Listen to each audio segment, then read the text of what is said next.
Salut les gars, comment vous allez? On est encore ici sur une nouvelle vidéo sur l'école des spéculateurs, toujours pour vous montrer comment faire le trading correctement, comme ça vous pouvez commencer sur la meilleure façon possible. C'est tout ce qu'on peut faire. Maintenant, votre responsabilité, c'est d'utiliser ces connaissances-là, le répéter encore et encore jusqu'à ce que ça devienne une seconde nature.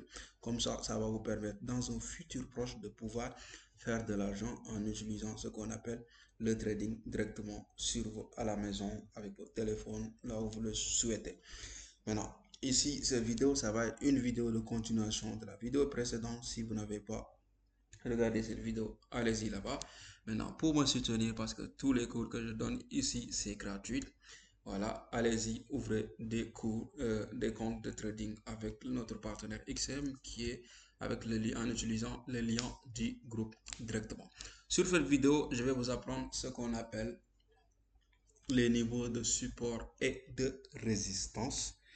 C'est quoi un support de résistance? C'est quoi un niveau de support et de résistance et comment on peut les représenter graphiquement? Donc, attachez vos ceintures, ça va vous aider aujourd'hui. On va évoluer un peu petit à petit. Voilà. Toujours un petit rappel, les gars. La fois passée, comme je vous l'ai dit, sur le marché, il y a deux types de personnes et ça ne sort pas sur ces personnes-là. Soit on a les acheteurs, soit on a les vendeurs. Et toujours comme d'habitude, tous ces deux participants-là, ils cherchent simplement à faire simplement une seule chose. Pas plus, c'est de faire de l'argent, gagner de l'argent. Tous les acheteurs cherchent à faire de l'argent. Les vendeurs aussi cherchent à faire de profit. Donc, il y aura une concurrence rude entre ces deux-là. Maintenant, un petit rappel. Si les acheteurs sont supérieurs aux vendeurs, qu'est-ce qu'il y a? Qu'est-ce qui se passe? Le prix va continuer vers le haut. C'est ce qu'on avait appris. Voilà. Et si les vendeurs sont supérieurs aux acheteurs, qu'est-ce qui va passer par conséquence? Le prix va descendre vers le haut. Ouais. Maintenant, aujourd'hui, on va apprendre quelque chose d'autre, quelque chose de nouveau. Voilà, c'est-à-dire une bataille sur les niveaux de résistance. Voilà. Une résistance, c'est un niveau, c'est-à-dire qu'on va apprendre en premier. Ça, on va commencer avec les résistances. Un niveau de résistance, c'est un niveau où les vendeurs sont supérieurs aux acheteurs. Vendeurs supérieurs aux acheteurs. Et comme les vendeurs sont supérieurs aux acheteurs, donc le prix, qu'est-ce qu'il doit faire? Par conséquent, comme je vous l'avais dit, si les vendeurs sont supérieurs aux acheteurs, le prix, qu'est-ce qu'il fait? Conséquence, c'est quoi? Le prix doit descendre vers le bas. Ouais, très simple. C'est pourquoi quand vous voyez les acheteurs acheter, arriver sur ces zones, ce qu'on appelle une résistance, le prix arrivé à ce niveau, qu'est-ce qu'il fait? Il n'évolue plus pour continuer vers le haut. Donc, il descend vers le bas. Arrivé une deuxième fois, qu'est-ce qui se passe? Il encore dépasse, donc il a du mal à dépasser. Une troisième fois, le prix encore va vers le bas. Ce qui veut dire que c'est les vendeurs qui sont au contrôle à ce niveau-là, et ce niveau-là est dominé par les vendeurs. Donc, les personnes qui avaient acheté à 10 euros, ici, ils sont en train de vendre ici à, par exemple, 50 euros. Et combien de profit ils ont fait? Vous pouvez faire les maths, environ 40 euros de profit. Un exemple. Ça, c'est le premier type de ce qu'on appelle un premier type de résistance. Et c'est les résistances qu'on appelle les résistances statiques. Bien. Le deuxième type de résistance, c'est une résistance qu'on appelle en général une trend line. Ici, toujours, vendeur supérieur aux acheteurs. Toujours au-dessus, ça va supérieur aux acheteurs. Supérieur aux acheteurs. Je vais déplacer ceci. On va vers l'autre. Pourquoi les vendeurs sont supérieurs aux acheteurs? Comme on vous l'avait montré, si les vendeurs sont supérieurs aux acheteurs, qu'est-ce qui est la conséquence? C'est que le prix doit descendre vers le haut. Et voilà, le prix arrivé à ce niveau, qu'est-ce qui se passe? Ils ont vendu. Arrivé encore sur ce niveau, ils ont vendu. Donc, le prix a du mal à dépasser cette zone supérieure-là. C'est pourquoi on appelle ça une zone de résistance qu'on appelle trend line. Donc, arrivé à ce niveau une troisième fois, par conséquence, qu'est-ce que vous voyez? Le prix va descendre vers le bas.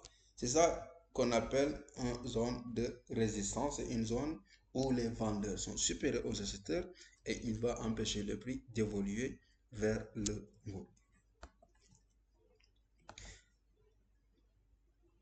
Maintenant, on va passer sur notre deuxième cas de figure.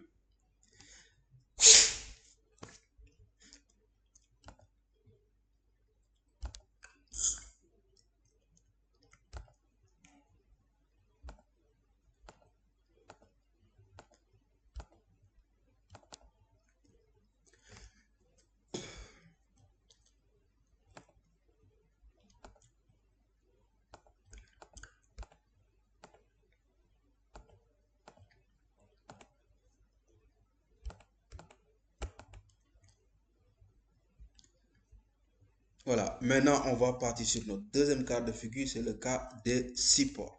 Toujours comme d'habitude, il y a ces deux personnes, acheteurs ou bien vendeurs. Voilà, si les acheteurs dominent le marché, le prix va évoluer vers le haut. Maintenant, comme vous le voyez, le prix descendait ici à ce niveau. Maintenant, arrivé à ce niveau-là, comme les acheteurs sont supérieurs aux vendeurs, le prix n'arrive pas vers ces niveaux les plus bas. Donc, qu'est-ce qu'il fait? Il rebrousse chemin, il continue vers le haut. Les vendeurs vendent encore une partie. Les acheteurs reprennent le contrôle comme sur un niveau de support et le prix tourne vers le haut. Et ça, c'est ce qu'on appelle un niveau de support, comment on dit ça? Un niveau de support statique. C'est-à-dire c'est un niveau où le prix a du mal à dépasser cela. Le deuxième type de support, c'est ce qu'on appelle un trendline encore. Maintenant, ici, le prix est en train d'évoluer vers le haut. On va utiliser notre outil et on va joindre les points les plus bas comme ça. Voilà. Pourquoi c'est un support? Parce que quand le prix arrive à ce niveau, il a du mal à venir sur ce niveau. Les acheteurs reprennent le contrôle et le prix augmente. Il vient une deuxième fois, les acheteurs reprennent encore le contrôle. Donc ce niveau, c'est une zone de support parce qu'il empêche le prix de trader sur cette zone le plus bas, ce niveau. Donc en résumé, il faut juste retenir, voilà, deux choses. Il y a un type, une première type qui est un support et un autre qui est une résistance. Et qui est au contrôle sur le marché. Si les acheteurs sont supérieurs aux vendeurs, le prix va toujours augmenter vers le haut. Et si les vendeurs sont supérieurs aux acheteurs, le prix va descendre vers le bas.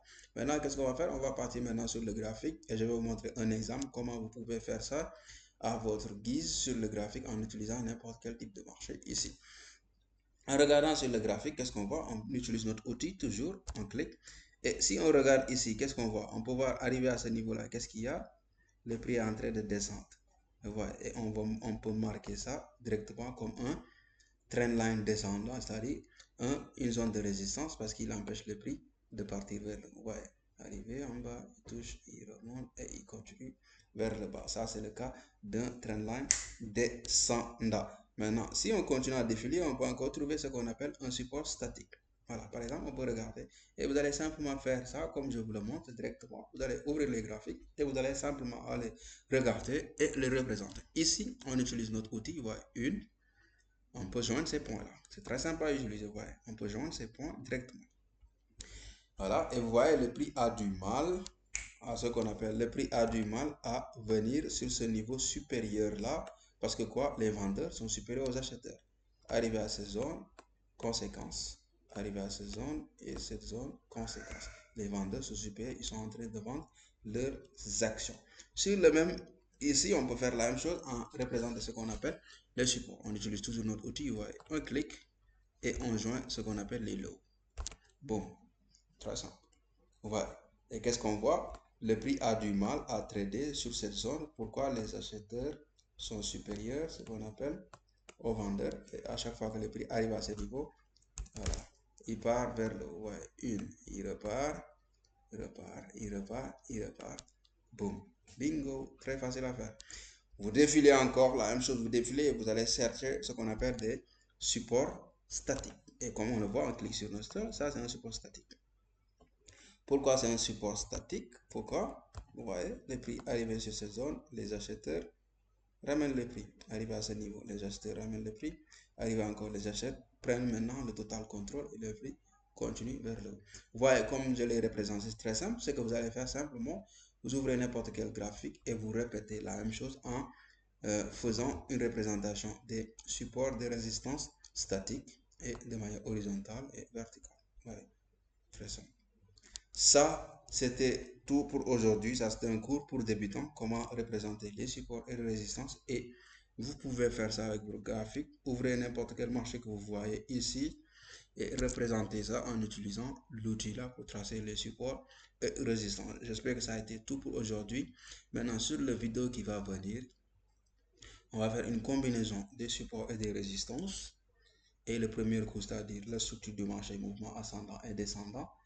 Et je vais vous montrer une première stratégie que vous pouvez directement utiliser maintenant sur vos comptes, sur notre partenaire XM, vos comptes de démo directement pour pratiquer. Voilà, jusqu'à ce que vous allez maîtriser ça et à partir de là, vous pouvez commencer à trader tranquillement avec votre propre argent. C'était tout pour aujourd'hui, les gars. On se retrouve à la prochaine vidéo.